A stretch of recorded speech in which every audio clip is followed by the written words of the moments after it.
Fontes oficiais responsabilizam a UNITA pelos atos de violência realizados hoje em algumas cidades do país, a coberto de uma suposta manifestação.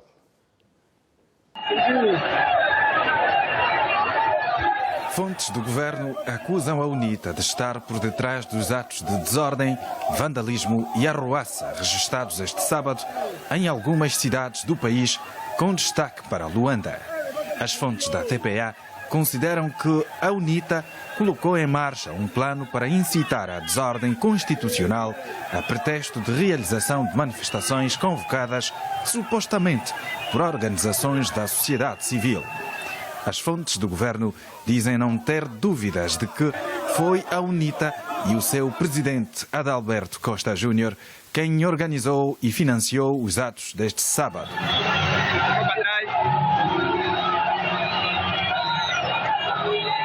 Fotos obtidas pela TPA mostram responsáveis da UNITA, entre os quais o secretário provincial de Luanda, Adriano Sapinhala, à frente dos atos de vandalismo e arruaças na capital.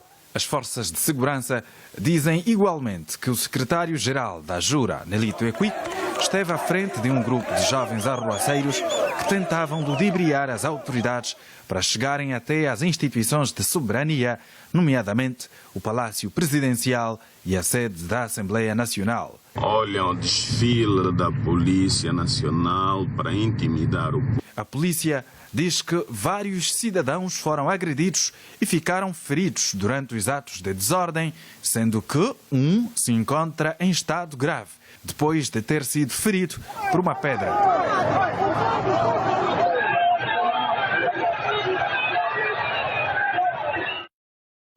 Manifestação realizada hoje em Luanda. Conosco Mateus Rodrigues. Boa noite. Obrigado por estar uma vez mais no Telejornal. Que balanço é que pode ser feito desta manifestação? Boa noite, Ernesto. Boa noite aos telespectadores da Televisão Pública de Angola e também aos efetivos da Polícia Nacional, particularmente aqueles que hoje bateram-se pela ordem e tranquilidade públicas face aos atos que hoje verificamos. Portanto, dizer, Ernesto, que hoje, ao nível de algumas províncias do país, nós registramos alguns atos públicos de massa, como foi visto aí na peça, onde destacamos as províncias de Luanda e de Benguela, em função de algumas situações que houveram e que, com alguma gravidade, feriram aquilo que é então a ordem e a segurança pública. Na província de Luanda, particularmente os proponentes da pertença à manifestação não terão obedecido aquilo que são os pressupostos legais e ainda assim realizaram a atividade, portanto, vieram à rua de forma ilegal, sem obedecer aos pressupostos. Enquanto se mostraram pacíficos, as forças policiais procuraram dialogar e orientar a manifestação, portanto, foi traçado. Eles na carta não apresentavam um itinerário, no momento em negociação com eles foi apresentado um itinerário e no percurso, no percurso definido, portanto, eles começaram a violar o trajeto, a proferir ofensas contra os agentes da ordem pública e foi preciso o uso do recurso à força moderada para repor então a ordem e a tranquilidade pública. Chegou, no entanto, a haver confrontos entre manifestantes e agentes da polícia? Exatamente, nós tivemos hoje atos de vandalismo, por isso é que disse que Luanda e Benguela realçam, em função de alguns atos de vandalismo e até enfrentamento contra as forças policiais. Tivemos efetivos policiais feridos, tivemos também alguns manifestantes feridos e cidadãos. Viu-se aí na peça, houve cidadãos que ficaram gravemente feridos e estão a ser agora assistidos. Portanto, é todo um quadro que se pode descrever em torno desses acontecimentos de hoje. Há detidos? Há detenções, houveram detenções em Luanda e em Benguela, também apreensões. Portanto, na província de Benguela foram apreendidas 22 motos, 3 pneus que iam sendo queimados na via pública, que foi uma das ações que também fizeram, e um bidão com combustível, também com o objetivo de queimar os pneus na rua. Foram detidos 55 cidadãos em Benguela e 32 em Luanda. Qual é o perfil destes cidadãos detidos? Bom, eles, em princípio, não consideramos já detidos, consideramos recolhidos. Em princípio, foram recolhidos no meio daquela multidão e é preciso um trabalho mais profundo, né? Porque eles depois vão ser presentes ao Ministério Público e ao juiz de garantia e aí vai aferir-se então a participação ou não dos atos. Mas eles foram detidos nos atos de enfrentamento contra as forças policiais que foram verificados em Luanda e em Benguela. A Polícia Nacional confirma a presença nestes atos de dirigentes do Partido UNITA? Exatamente. É outro realce. Altos responsáveis do Partido UNITA foram vistos nas várias províncias, tanto em Luanda, em Benguela e em outras províncias, e pela posição que assumiam, claramente pode-se ver que assumiram uma posição de direção aos atos que, de alguma forma, foram verificados nessas duas províncias. Mateus Rodrigues, muito obrigado por estar aqui hoje no Telejornal. Este é, de resto, um assunto que não se esgota aqui. Vamos dar uma vista de olhos àquilo que aconteceu precisamente hoje aqui em Luanda. Imagens que ilustram os atos que aconteceram esta manhã, imagens também que mostram dirigentes do Partido UNITA presentes neste ato que decorreu em Luanda e também na província de Benguela. Já que ouvimos o rescaldo da polícia, agora conosco o Dr. Paquici para olharmos um pouco para estes atos. Dr. Paquici, boa noite, obrigado. É normal que um partido político com assento parlamentar decida participar nestes atos? Bom, boa noite, Ernesto. Boa noite a este momento os nossos telespectadores nos acompanham a partir de casa. Para dizer, de fato, nós temos que partir do princípio de que a manifestação, portanto, é algo consagrado na nossa Constituição, se nós, portanto, lermos o artigo 47º. Mas então a nossa Constituição, no ponto 2, faz referência que toda manifestação deve ser, quando realizada em asta pública, deve ser comunicada com antecedência às autoridades competentes e que deve-se respeitar os pressupostos que se rege, de fato, a manifestação. Portanto, as manifestações, significa dizer, devem ter lugar, mas não deve ferir a sensibilidade dos outros próximos, porque se nós vermos a via pública, portanto, é o utente de todos os cidadãos numa determinada localidade. O que nós vimos não surpreende.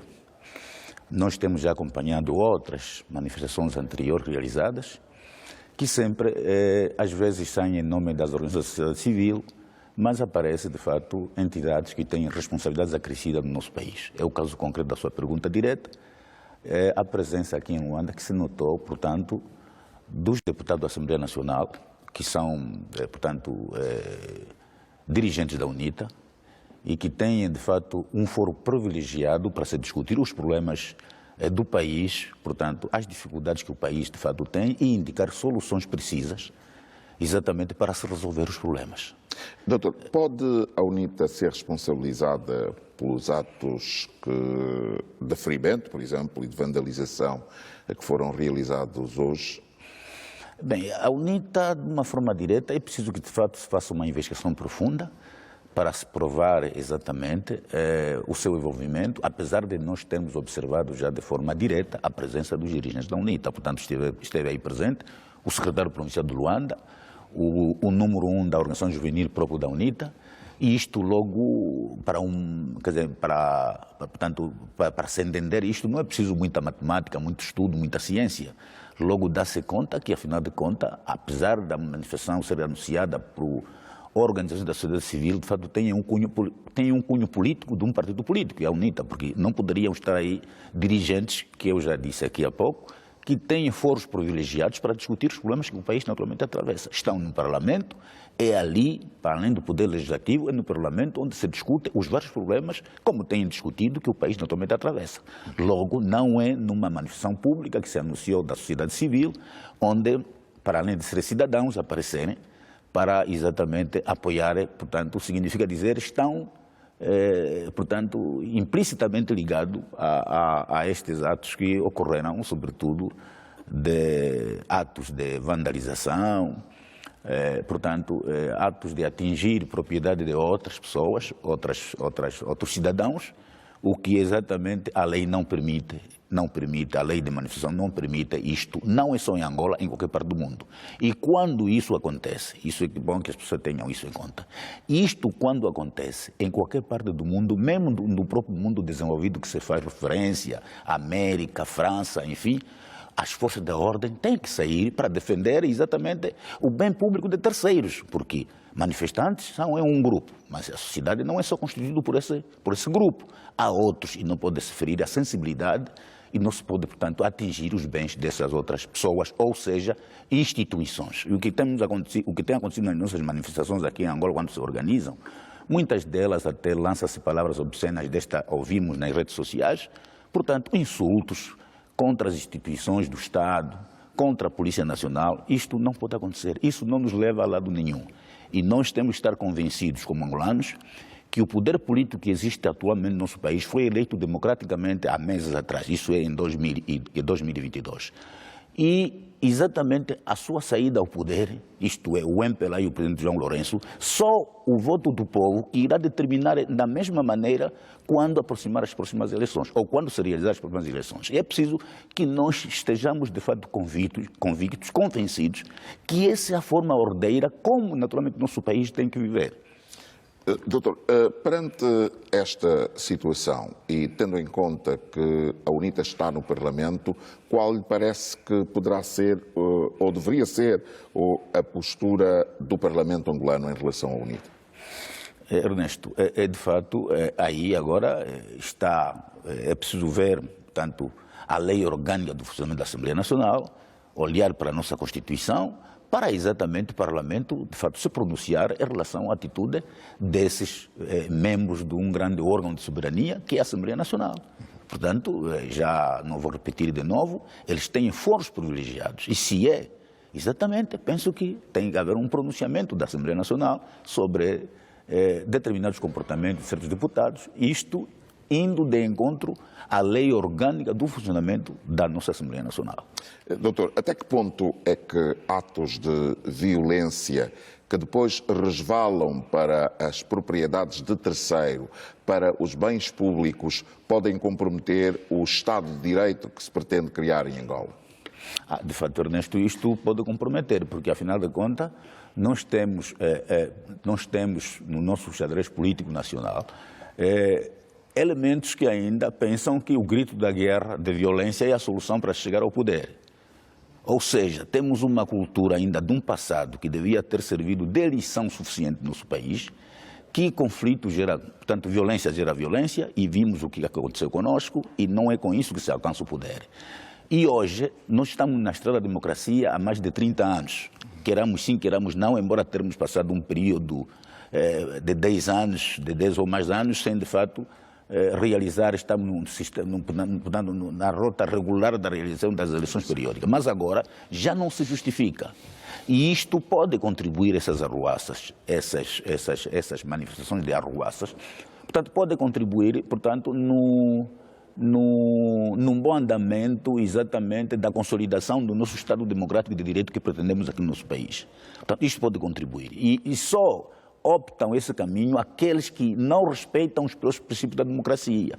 Evocam sempre a democracia, mas eles não são democratas, só isto. Portanto, procuram por outros meios chegar ao poder. Isso não nos leva a lado nenhum, nós já demos provas evidentes sobre isso, e é bom que as pessoas tracem novas estratégias num campo político que se baseia, portanto, no fator inteligência, não no fator violência. O fator violência não resolve o nosso problema. Doutor, uma última palavra àqueles que eventualmente tenham sido ou venham a ser utilizados para politicamente participar neste tipo de atos. Bom, Ernesto, eu de facto tenho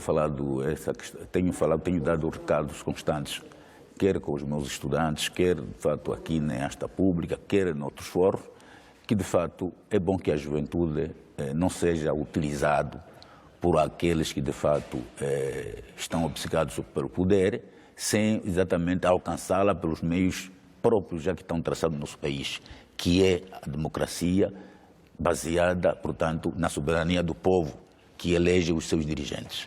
É bom que a juventude tenha essa noção, é bom que a nossa juventude tenha a noção que essas arruaças, esses conflitos não resolvem os problemas que estão na mesa ou dentro da sociedade. Não resolve o problema do emprego, não resolve o problema da fome, não resolve o problema outros elementos negativos que de fato estamos a lutar com para ser resolvidos. O que consegue contribuir para resolver esses problemas é o diálogo. É o diálogo, e eu penso que o nosso país tem instituições abertas para isto. O presidente João Lourenço, de fato, abriu o país para um momento de que há contatos constantes ao nível da auscultação, e eu penso que isso se estende, portanto, do nível central ao nível das províncias até os municípios. Temos vários órgãos que podem contribuir, colocarmos as ideias precisas de ajudarmos, de fato, o país, o executivo, a resolver os problemas naturalmente que nós estamos a atravessar. Ninguém pode dizer que nós não estamos nos momentos difíceis, é verdade. Estamos nos momentos difíceis da falta disto, e aquilo não é só um caso isolado da Angola. Pronto, a partir da pandemia é um problema internacional, mas é o diálogo, mais diálogo que consegue resolver os problemas que nós nesse momento estamos a enfrentar. Portanto, diálogo, depois trabalho, diálogo, ação, isto é que é o fundamental. Dr. Paquice, muito obrigado por ter vindo ao Telejornal. Boa noite e até uma próxima.